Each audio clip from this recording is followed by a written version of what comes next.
Hi, this is Mo from Pawl-Frederico Photography, and welcome to another episode of Basics. Today I'm just going to go over a few tips and tricks. These are things that I have in my arsenal, and I hope you enjoy them.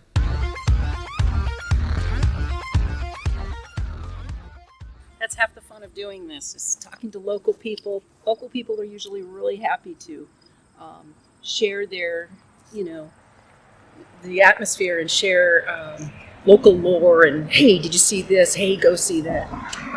Makes doing this even more special. Let's go. In order to get a low shot, I'm going to have the camera down way low using the back screen to see where I'm shooting. It makes it much easier to actually get a low shot rather than shooting up like this and getting an awkward shot. You get a much better perspective. Remember, a lot of shooting in places like this is about perspective. Same kind of thing with bird photography, which I'll talk about in another video. But perspective is everything. One of the problems in photography, especially if you're in public places that are, pretty touristy, like this in Boston, is you're going to have to find a time you can get in. Well, you see, we got a lot of groups here, and they get a little pissy if, other people don't go. So let's go while this group is leaving. Thank you. Always say thank you to people. That's a main thing. Always say excuse me, always say thank you. So this is King's Chapel. I'm going to set up a shot. I'm sitting on the corner, the opposite corner, because it's just a nicer view of the chapel itself. And it was built in the 1600s also. Now what I'll probably do is add the sky in, because the sky's a little, off for what I want, as well as probably get rid of the cars, edit the cars out, just make a nicer shot.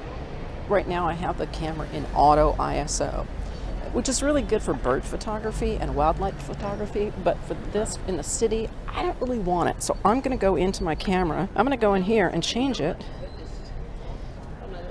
to get rid of the auto ISO. And I'm gonna take it off of ISO sensitivity control to off. That way I can control the ISO in a city situation. Right now, I'm standing in front of the Paul Revere statue, and the Old North Church is in the background. So this makes for a good composition. Remember, composition is important. So once everybody is out of the way, I'll be able to take a shot with the statue and the Old North Church in the background. There we go. All right. It takes patience to wait and make sure that everybody's out of the way and that you're getting your shot, the shot you want. And remember, composition is important. It's good to get not just a shot of a statue, for example, but the building behind the statue. Something interesting that's happening kind of around what you're doing. All of that is very, very important. Composition, composition, composition. So this is a perfect place for some really interesting photography, because what you have here is really, really old grave sites. And even though there's really nobody famous buried here, it makes for interesting photographs from the perspective of history. So let's take a couple. We've got some good light going on, and actually I'm going to get a little bit lower again. We've got some nice Boston buildings in the background as well. Now, as usual, I have it set on manual, so I can see what f-stop to put it on. There's a lot of stuff here you can take photographs of. You can get really up close on a grave. You can take scenery of a grave. Either way, there's a lot of stuff to take really some interesting photographs of. All right, so we're gonna have to see what angle is the best. This is the Stowell Road Bridge, also known as the Merrimack Bridge, Merrimack, New Hampshire. So what I first do again is take a picture of the name so that I have a place marker. And now we're going to find the best spot. Now I always shoot in manual, but I want to make sure I get the fall colors here too, because half the fun is getting the fall colors with the bridge behind it. All right, we're good. Moving on. So this is just kind of a different perspective. It's a nice long bridge with nice lattice work on it. So to get a picture of it with the water, just gives it a good composition. Again, remember, you're always trying to find a good composition. You don't want just a photograph of something, you want to tell a story. So part of that story is this little river that is going underneath the bridge, hence the reason for the bridge. All right, so now I'm going to get a different angle because one never knows what angle is going to work the best.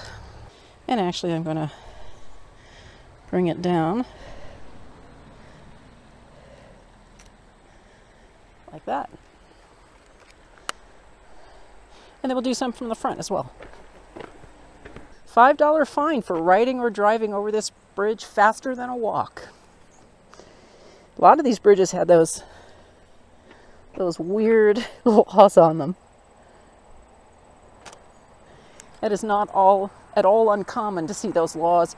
$5 fine for riding your horse or driving your car faster than a person can walk. You see that all over New England on some of these covered bridges.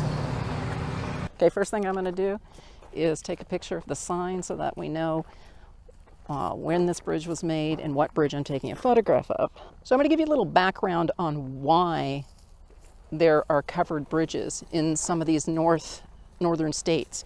For example, here up in the Northeast as well as the Northwest in the state of Oregon, where I'm from. Back in the day, 1800s, early 1900s, in these parts of the United States, in the Northeast and the Northwest, it would freeze during the winter. And if you had a horse and cart, or even, a Model A, you're going to take a chance of slipping on ice and going into the river. So they built these covered bridges to keep the bridge itself safe and allow people to cross the bridge. So that's why there are these covered bridges.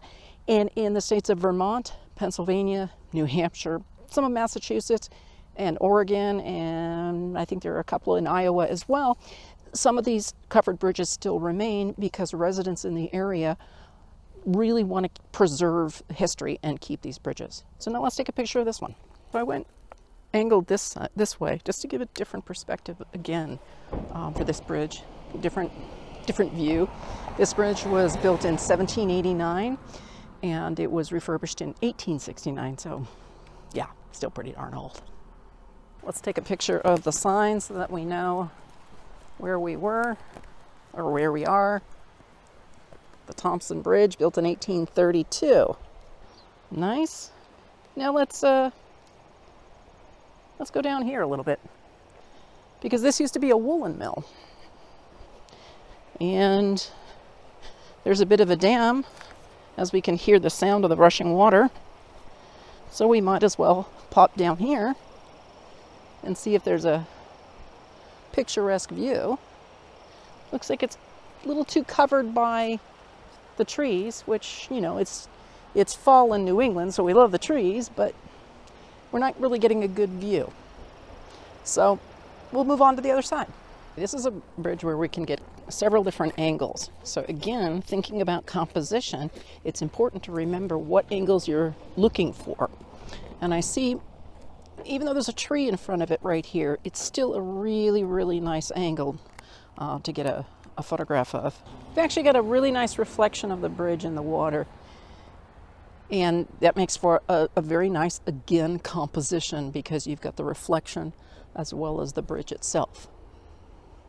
The water in this particular river at this point seems to be very, very still.